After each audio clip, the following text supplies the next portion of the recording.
সৃষ্টিকর্তা আপনার আশীর্বাদ করুক এবং সৃষ্টিকর্তা আপনার পাশে থাকুক। তো আজকে আমি একটা বিষয় নিয়ে বলতে চাই, সেটি হচ্ছে আমরা অনেক সময় খারাপ আলাপ করে, খারাপ আলোচনা করে, বিশেষ করে যেমন আমরা অনেকে যারা পুরুষ, আমরা নারীদের নিয়ে অনেক খারাপ আলোচনা করে, কুৎসিত ভাষা বলি। আমরা অনেক সময় বলি যে, "হ্যাঁ, আজকে অমুককে দেখলাম, এটা করলাম।" আমরা হ্যাঁ, মেয়েরা এটা চায়, ওটা করতে চায়। আমরা অনেক সময় অনেক খারাপ, খারাপ কথাগুলো আমরা বলে থাকি। শুধু পুরুষরা না, এভাবে আমরা অনেক নারীরাও বা মেয়েরাও আমরা আছি, যারা আমরা পুরুষদের নিয়ে আমরা খারাপ কথা বলি, কুৎসিত আলাপ করি। হ্যাঁ?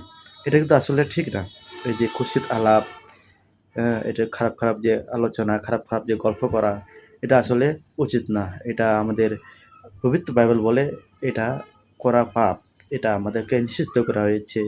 যদি আপনারা পড়তে চান সেটা পাওয়া যায়। ৩ অধ্যায় ৮ পদে লেখা আছে, "তোমরা এইসব ত্যাগ করো।" আর সেটা হচ্ছে কুৎসিত আলাপ। তোমরা অবশ্যই খারাপ কথাকে ত্যাগ করতে হবে। আমাদের যীশুখ্রিস্ট বা আমাদের বাক্য আমাদের বলে যে আমরা যেন কি করি?